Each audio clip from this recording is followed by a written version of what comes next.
Shalom Elohim, haleluya, puji nama Tuhan. Semangat pagi Bapak Ibu Saudara yang dikasihi Tuhan kita, Yesus Kristus. Jumpa lagi bersama saya Pendeta Samuel Maubuntu dalam Renungan Pagi ke 1981 hari. Renungan Pagi ini mengudara. Puji Tuhan. Bapak Ibu Saudara yang dikasihi Tuhan, sebelum kita membaca, mendengarkan, dan merenungkan firman Tuhan hari ini, mari kita berdoa.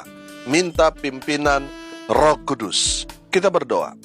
Bapa di surga, kami sangat membutuhkan kebenaran firman-Mu sebagai makanan tubuh, jiwa, dan roh kami.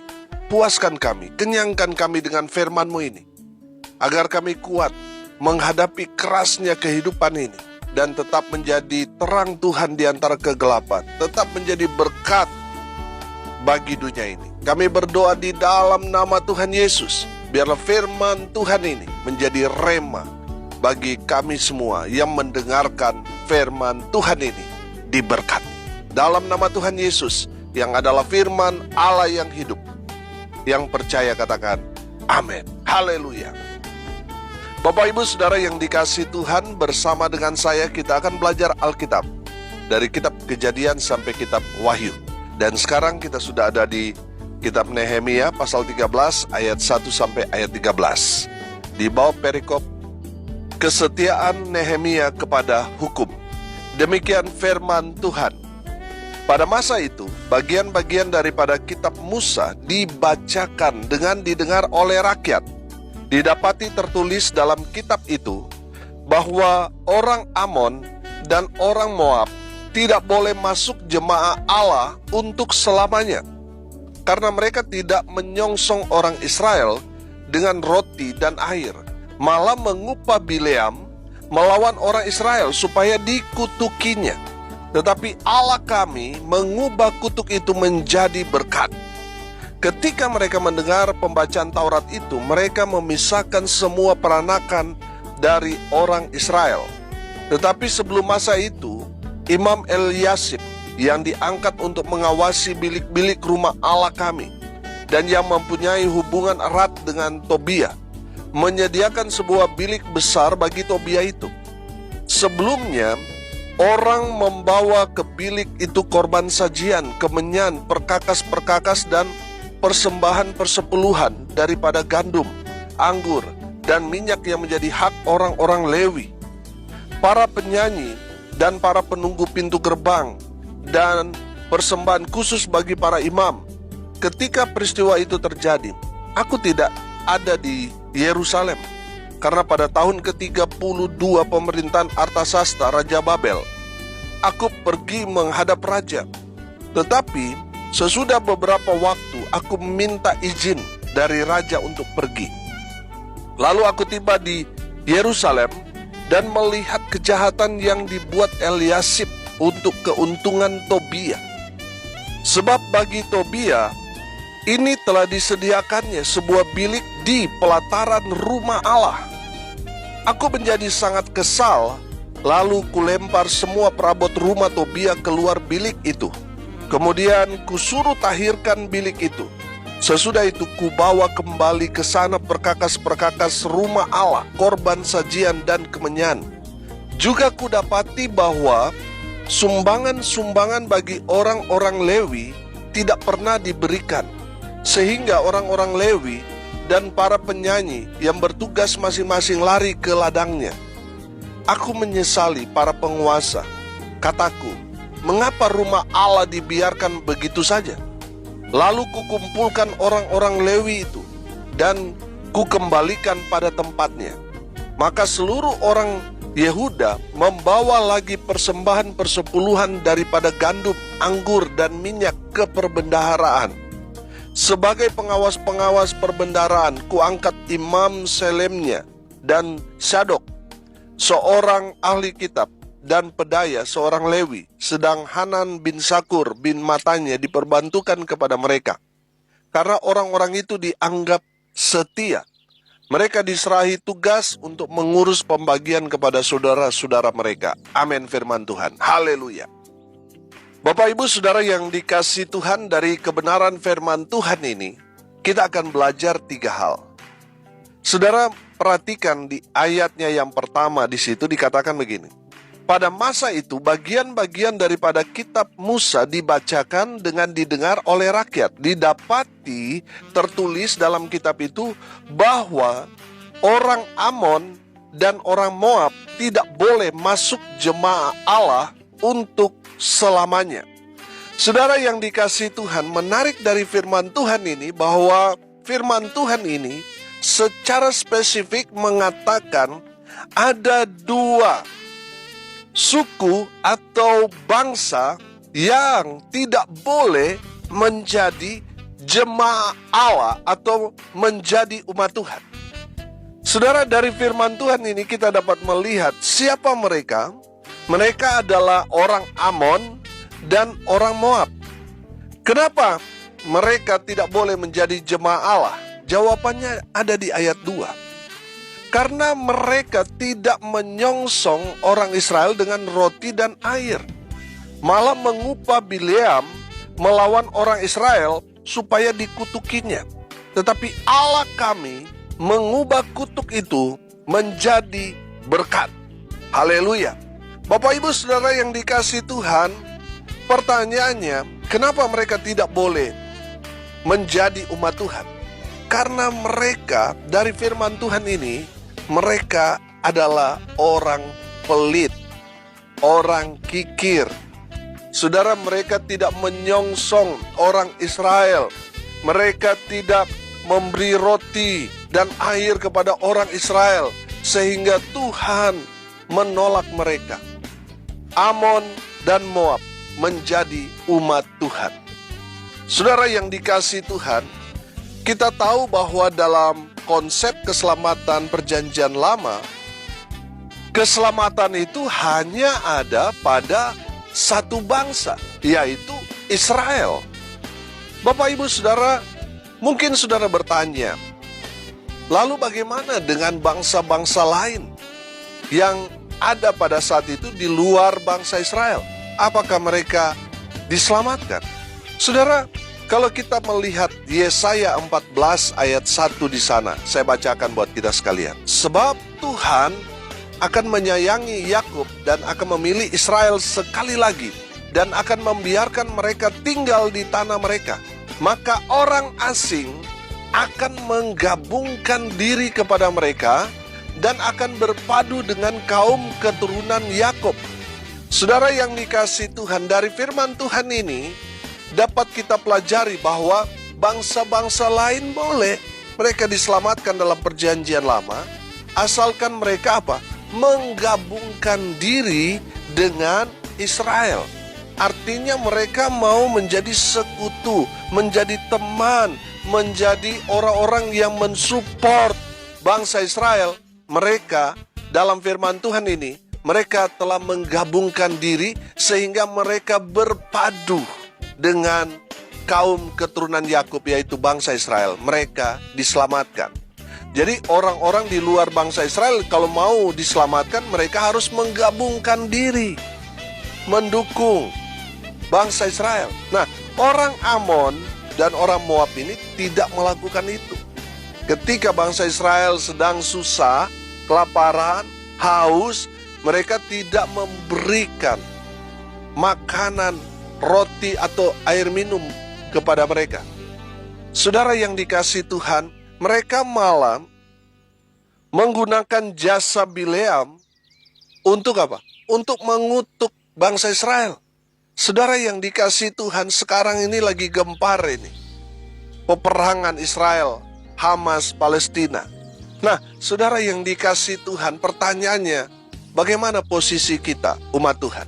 Nah, saudara, dari firman Tuhan ini sudah jelas, jangan mengutuk umat Tuhan, bangsa Israel.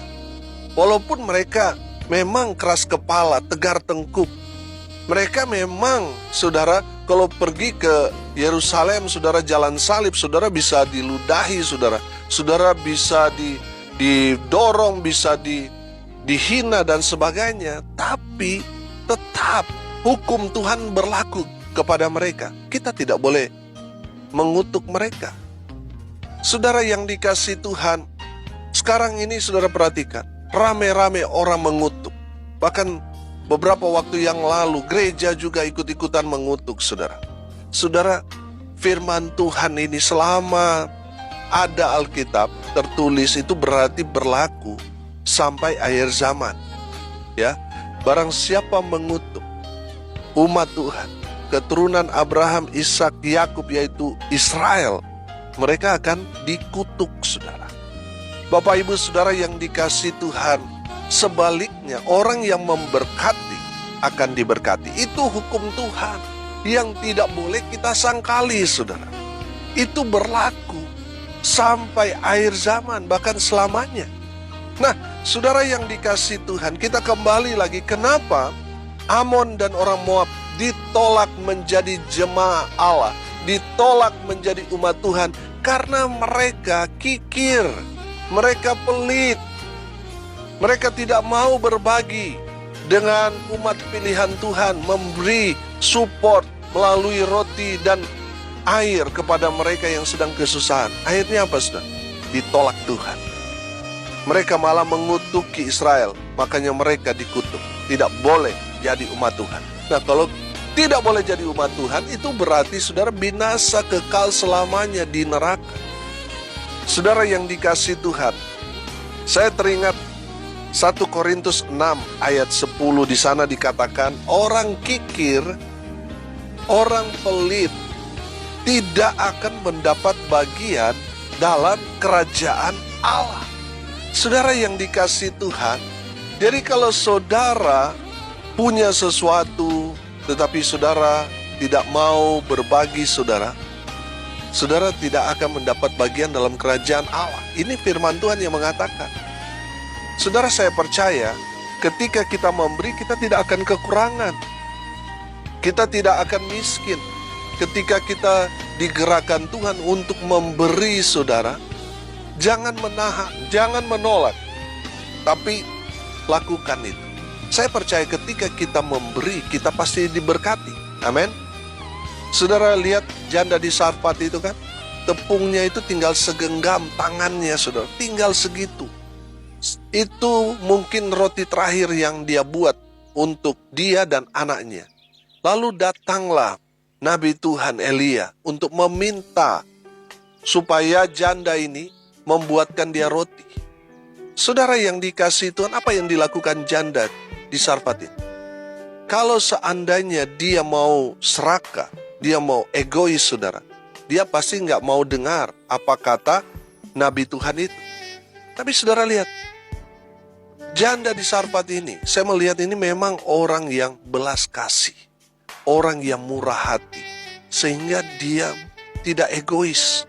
Dia tidak mementingkan dirinya sendiri, tidak. Dia membuatkan roti itu untuk Nabi Tuhan. Dan apa yang terjadi? Janda di Sarfat itu dipelihara Tuhan, diberkati Tuhan dengan luar biasa. Karena apa, saudara? Di dalam keadaan yang sangat-sangat susah sekalipun, dia masih memberi. Amin. Bapak ibu saudara, justru ujian kita, Tuhan uji kita dalam hal kemurahan hati kita, justru di saat kita tidak punya apa-apa, justru di saat kita sedang susah. Tapi percayalah saudara, ketika kita memberi, kita pasti Tuhan buka pintu berkat. Amin. Saudara pernah gak alami ketika saudara digerakkan Tuhan memberi, saudara mungkin saudara hanya sedikit harta yang saudara miliki, tapi Tuhan menggerakkan saudara untuk memberi, dan saudara taat, saudara memberi, tiba-tiba saudara dapat berkat besar. Saudara pernah alami itu? Saya percaya kita semua pernah alami itu. Amin. Jadi saudara, ketika Tuhan menggerakkan kita, saudara, jangan menahan diri. Berikan sesuai dengan firman. Amin. Saudara yang dikasihi Tuhan, firman Tuhan yang pertama mengajarkan kepada kita, jangan pelit, jangan kikir. Karena orang pelit tidak mendapat bagian dalam kerajaan Allah. Yang kedua kita belajar di ayat 4 sampai ayat 9, saudara. Di dalam firman Tuhan ini ternyata ada skandal, saudara. Ada penyelewengan jabatan di sana. Seorang Imam Eliasib rupanya kong kali kong dengan Tobia. saya melihat, saudara, bahwa Tobia ini salah satu dari seorang pengejek Nehemia, pengejek Israel yang bekerja untuk membangun tembok-tembok Yerusalem. Tobia, Sanbalat, Gesem, orang Arab, orang Amon itu pengejek-pengejek mereka ini. Waktu mereka sedang merenovasi bait suci dan membangun tembok, mereka ini pengejek-pengejek Israel. Tapi saudara perhatikan, Eliasib sebagai imam justru menyembunyikan Tobia di rumah Tuhan. Saudara, saya melihat di sini bahwa Tobia tadinya ini orang kuat, orang yang punya uang, orang yang punya pengaruh. Makanya dia dapat menyuap Eliasib, seorang imam.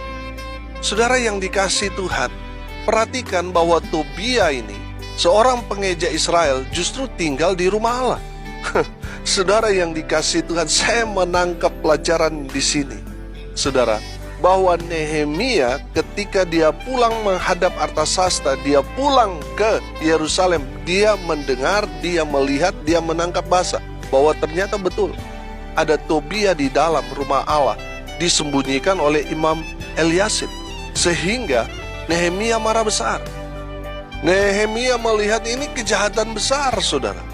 Makanya Nehemia mengeluarkan Tobia dari dalam itu.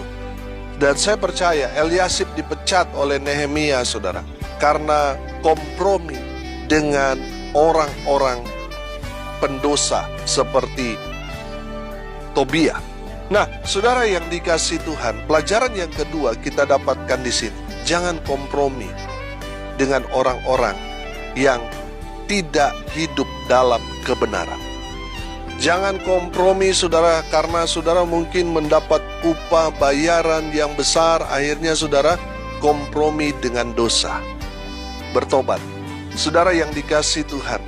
Yang ketiga, kita belajar dari firman Tuhan ini, bahwa di ayat 11 sampai ayat 13, rupanya ada masalah di bait suci.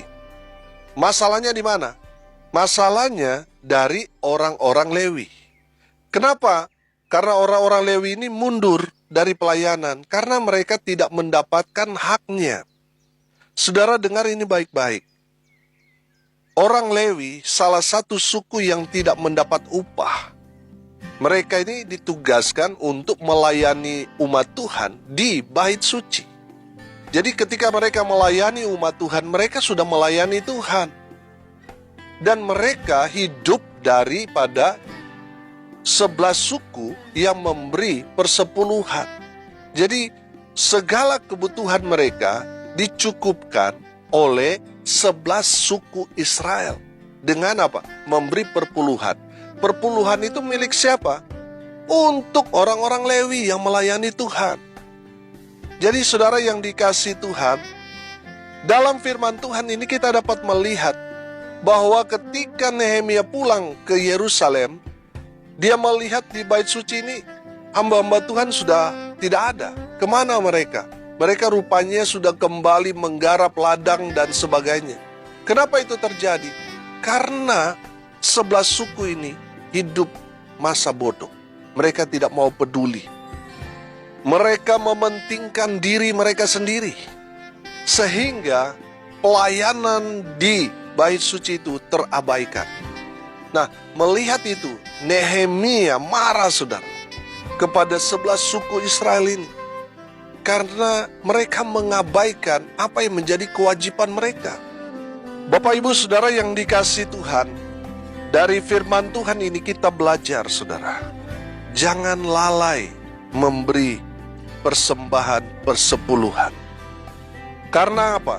Karena itu milik Tuhan yang Tuhan berikan kepada orang-orang Lewi, kepada orang-orang yang melayani Bapak Ibu Saudara siang dan malam. Jadi persepuluhan itu saudara serahkan kepada Tuhan, dan Tuhan berikan itu kepada hamba-hamba Tuhan yang melayani umat Tuhan.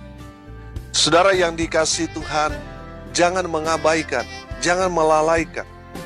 Karena kalau itu sampai lalai, akhirnya berpengaruh pada pelayanan Tuhan, saudara, di gereja. Sehingga umat Tuhan tidak terlayani maksimal karena hamba-hamba Tuhan tidak tercukupkan kebutuhan mereka. Akhirnya mereka bekerja, mereka tidak maksimal dalam pelayanan. Saudara yang dikasihi Tuhan, saya percaya semua umat Tuhan pasti mau hamba Tuhan itu maksimal dalam pelayanan. Kalau saudara mau pelayanan di gereja saudara maksimal, perhatikan juga apa yang menjadi kewajiban saudara. Berikan persembahan persepuluhan di gereja kepada hamba-hamba Tuhan saudara. Dan saya percaya ketika kita melakukan apa yang menjadi kewajiban kita sebagai umat Tuhan, Tuhan melihat dari surga dan Tuhan akan memberkati saudara. Tuhan akan menjaga saudara, Tuhan akan melindungi saudara, Tuhan akan menjauhkan saudara dari belalang-belalang pelahap yang menggerogoti berkat yang saudara terima. Bapak Ibu Saudara yang dikasihi Tuhan, hari ini kita belajar. Yang pertama, jangan pelit saudara. Karena apa?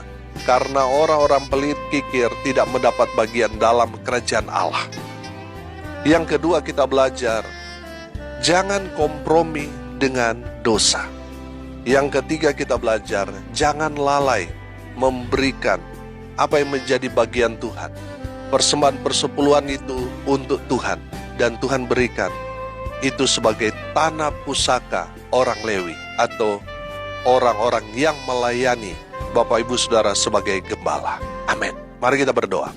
Terima kasih Bapa di surga atas kebenaran firman yang sangat memberkati kami. Berkati semua pendengar dimanapun mereka berada. Tuhan memberkati hidup mereka, rumah tangga mereka diberkati. Hamba berdoa ya Tuhan, mereka yang sakit Tuhan sembuhkan, mereka yang lemah Tuhan kuatkan, hibur mereka yang berduka cita, dan berkati mereka yang hari ini berulang tahun. Dan hamba berdoa biarlah berkat Tuhan dari surga turun memenuhi semua pendengar. Bapak Ibu Saudara yang dikasihi Tuhan, arahkanlah hatimu dan terimalah berkat dari Tuhan Yesus. Tuhan memberkati engkau dan melindungi engkau.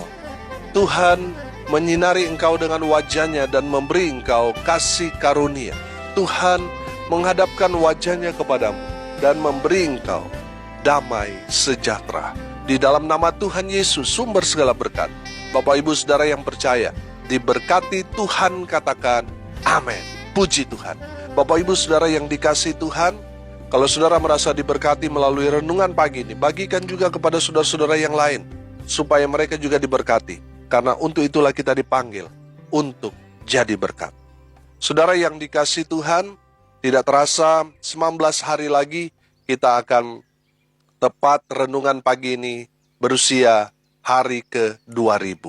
Mari kita lakukan sesuatu, kita mau jadi berkat. Di hari ke-2000 kita akan bagi-bagi paket Natal Bapak Ibu. Saudara yang mau terlibat, saudara mari menabur bersama-sama dengan saya. Seperti yang kita lakukan hari 365 hari 1 tahun, renungan pagi mengudara, hari ke-500, hari ke-1000, hari ke-1500 kita buat KKR, kita buat aksi sosial, bagi-bagi sembako dan lain sebagainya. Di masa-masa COVID, semua pendengar terlibat menabur pekerjaan Tuhan untuk berbagi. Dan hari ini saya mengajak Bapak Ibu Saudara pendengar yang sudah diberkati melalui pelayanan ini, mari kita menabur untuk pekerjaan Tuhan, untuk kita berbagi paket Natal di tanggal 12 Desember, tepat hari renungan pagi mengudara hari ke-2000. Saudara yang mau terlibat, mau menabur, saudara bisa menabur di nomor rekening BNI 16 19 57 07 88. Saya percaya apa yang saudara tabur, saudara akan menuai berlipat-lipat kali ganda. Haleluya. Salam kasih dari Bali, saya Pendeta Samuel Mawuntu. Sampai jumpa besok pagi. Tuhan Yesus memberkati kita semua. Haleluya.